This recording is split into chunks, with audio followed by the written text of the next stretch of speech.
పెనుగొండలోని కన్యకా పరమేశ్వరి దేవి ఆలయం కథ తెలుసుకుందాం మనం ఇప్పుడు.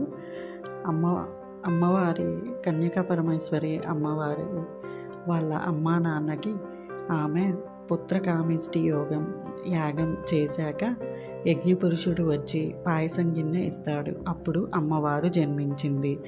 ఆమె చిన్నప్పుడు పరమేశ్వరుని భక్తురాలు, పరమేశ్వరునికి అంకితమయ్యింది. ఆ ప్రాంతాన్ని పరిపాలించే విష్ణువర్ధనుడు అనే రాజు పెళ్లి చేసుకోవాలనుకుంటాడు. వివాహం చేసుకోను అని ఆమె అంటే, అమ్మవారు అంటే దండయాత్ర చేస్తాను, నెల రోజుల్లో చేసుకోవాలి అని చెప్తాడు. అప్పుడు 102 గోత్రాల వారు ఆమెకి మనం పోరాడదాం అని చెప్తారు. అప్పుడు మిగతా గోత్రాల వాళ్ళు రాజు చెప్పిందే చేద్దాము, ఎందుకు గొడవ అని అంటారు. కానీ ఆమె పోరాడదాం అంటది. అహింసా మార్గంలో నేను ఈ సమస్యకి పరిష్కారం చూపిస్తాను అంటారు.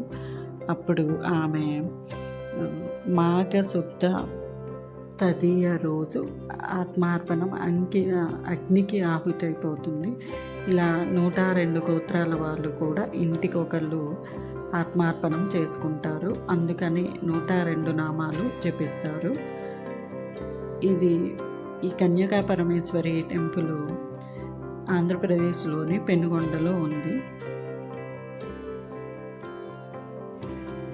ఆర్యవైశ్యుల కులదేవతగా ఈమెని ఆర్యవైశ్యులు ఆరాధిస్తారు అక్కడి వారు.